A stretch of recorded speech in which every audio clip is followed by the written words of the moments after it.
दोस्तों नमस्ते, प्रणाम, जय श्री राम जी, राधे राधे। आप सबकी स्वागत करती हूँ अपने YouTube चैनल में। तो आज मैं बहुत ही दर्दनाक बेटी विवाह कन्यादान गीत लेकर आई हूँ। तो आप लोग जरूर सुनिएगा कैसे एक बेटी अपने पापा और बाबा से बोल रही है और कह रही है।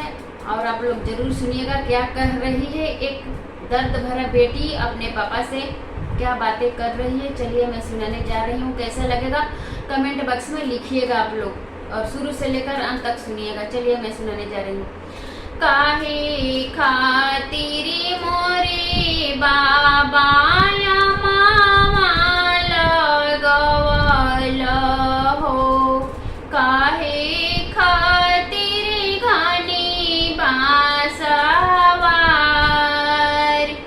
काहे खातिर मोरे बाबा या मामा लगवल हो, काहे खातिर घनी बांसवार,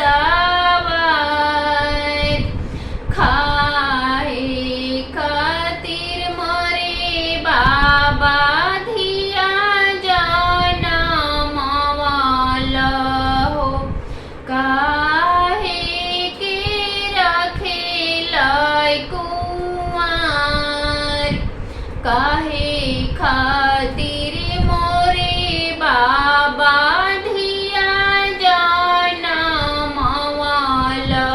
हो, काहे खातिर रखेल कुंवर, खाए खातिर बेटिया मामा लगवानी हो, माड़वा के घनी बांसवार,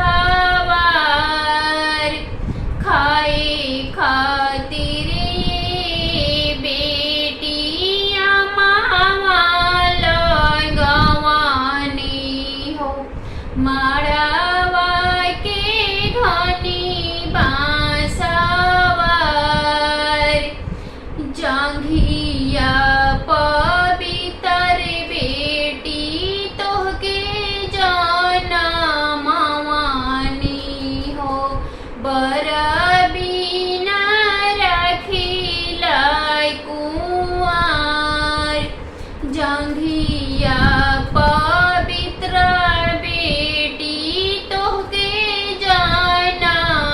जनमवनी हो, बर बिना रखिले कुंवर, बर बिना रखिले कुंवर, पूर्व खोजनी बेटी पश्चिमा खोजानी हो, खोजी आईनी देश सनसार, पूर्व खोजनी बेटी पश्चिमा खोजानी हो, खोजी आईनी देश सनसार, खोजत खोजत बेटी मिलाबो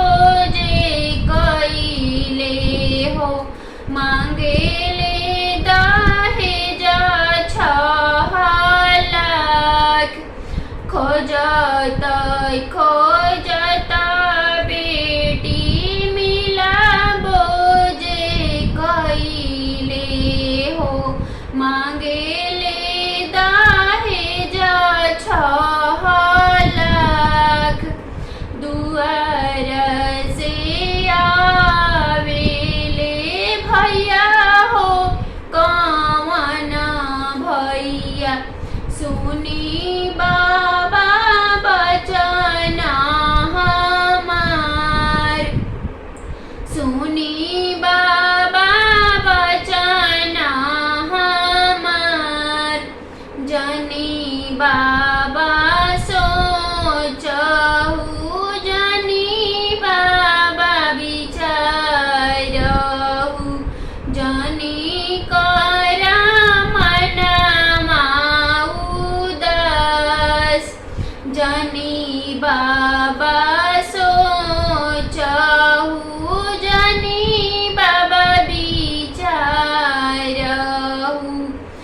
जनी करा मनवा उदास, अपना बहिनिया के ऐसन डाल सजबी, ससुरा में रानी बन के जस, अपना बहिनिया के ऐसन डाल सजबी, ससुर में रानी बन के जस, ससुर में रानी बन के